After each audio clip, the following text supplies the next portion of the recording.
All right, so wanted to talk about this fight because it just got announced, and y'all can go ahead and save the date because it'll be on the undercard of Andy Cruz versus Albert Bell, which I got to talk about in a separate video because they got their fight finalized. That'll be July 18th in Carson, California, at the War Grounds at the Dignity Health Sports Park, the venue formerly known as the StubHub Center. You're gonna have the return in the co-main event of Diego Pacheco, South Central LA's finest. Diego Pacheco, one of the top super middleweight contenders in the world, and a guy that I still maintain some belief in, that I think he can go all the way and become world champion. He's going to be taking on Emmanuel Aleem, the very game, very determined warhorse, veteran fighter, fresh off of his fight with Lester Martinez. It's an interesting fight because when you look at Emmanuel Aleem, he's got 4 losses and 3 draws. He's fought a lot of people. He's very experienced. He's got 165 rounds in the professional ranks of boxing, and the only, if you look at his losses, 2 of his 4 losses were very close fights. He lost back-to-back decisions against Ronald Ellis, Amir Vidal. He fought Matthew Korboff to a draw, right?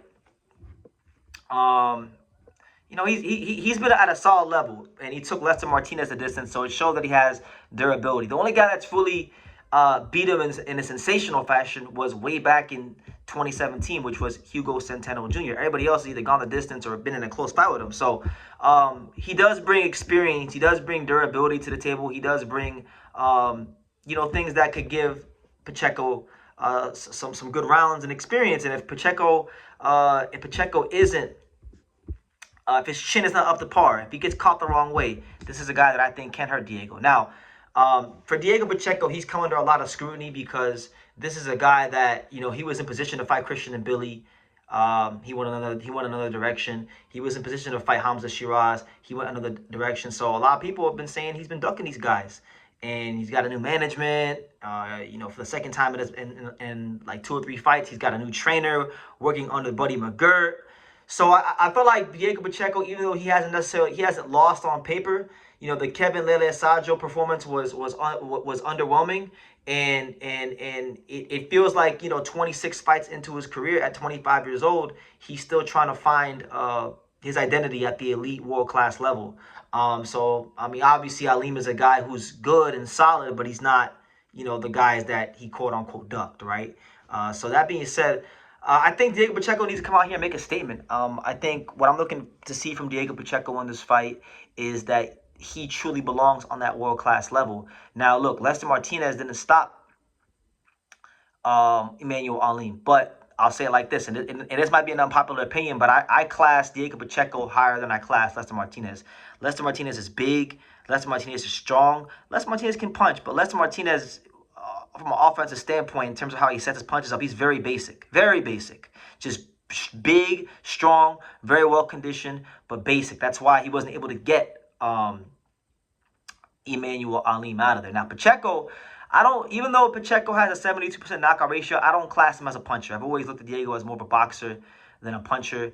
You could say he's a boxer puncher, but I don't even think he's a boxer puncher. I think he's got pop, but I don't look at him as a boxer puncher because Diego Pacheco has that quality about him where, and I think it's a good quality when you're talking about being successful in boxing. It may not translate to you being the most exciting fighter or selling the most tickets, but he's got that quality that like Devin Haney and Shakur Stevenson and Hitchens have, which is the fact that he knows who he is. He fights to his strengths, which is being long, using that 79-inch reach and 6'4" frame to keep these guys at bay. And box and just win, like Al Davis from the Raiders said, just win, baby. He just wins.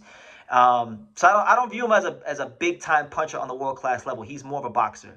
But in this fight, where I do think he is the more talented fighter and where I think he does have some things to prove, I would like to see Diego Pacheco get some rounds, but I'm looking to see a stoppage. I'm looking to see levels. I'm looking to see what he's been working on in the gym with Buddy McGirt, because I think you got to send a message to these guys like Hamza Shiraz and Billy and these guys that you belong on that level. Because right now, you look at Pacheco's career because of how him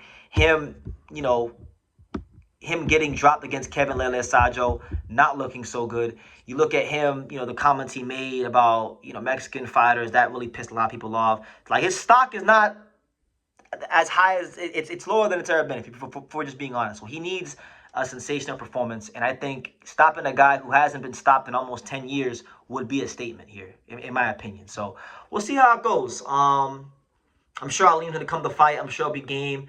This is a chance for him from his side of things. He goes in here and he beats Diego Pacheco, and he puts himself in line for some very lucrative fights, which I'm sure he'll get against, Billy and Shiraz. And look at all the guys Aleem's fought in his career. I'm sure if he beats Pacheco and those offers got put on the table, he'd have no problem fighting Shiraz. He had no problem fighting Billy. He doesn't have an order to protect. His record's not pretty, so he's going to take whatever he can get as far as big fights. So, yeah, he wins this fight. This could be the defining fight in his career at 32 years old, which is crazy because I don't look at Aleem as a 32-year-old fighter. I feel like he's been around a lot longer, so it's kind of crazy that he's only 32. I feel like he should be like 37 or 36 because I remember 9-10 years ago when he fought the Ukrainian Evgen Kaitrov, and he did his thing.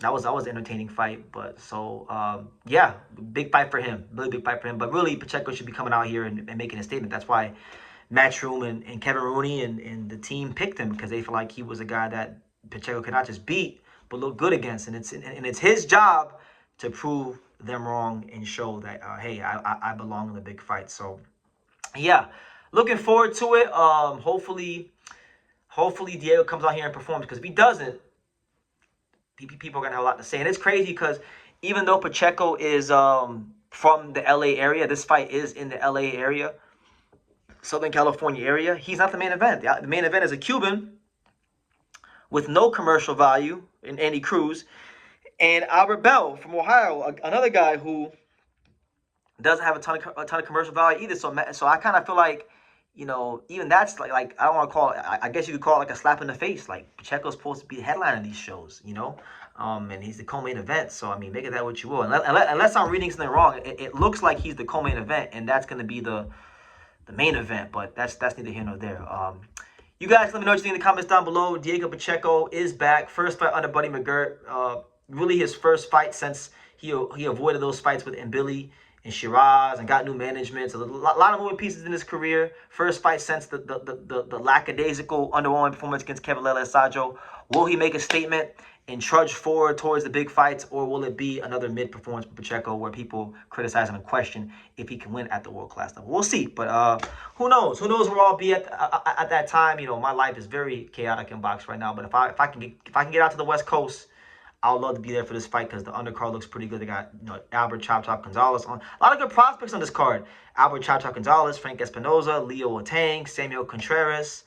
It's actually a pretty good card in terms of prospects, and they got the Andy Cruz, Albert Bell fight. So it won't be the biggest card. Probably won't even sell a lot of tickets, but I think for me, being a boxing degenerate, that's a card that I'm considering going to. So we'll see how it goes. But let me know what you guys think in the comments down below about Pacheco versus Emmanuel Aleem. And yeah, leave your comments down below. Take time to subscribe, and I will see you in the next video.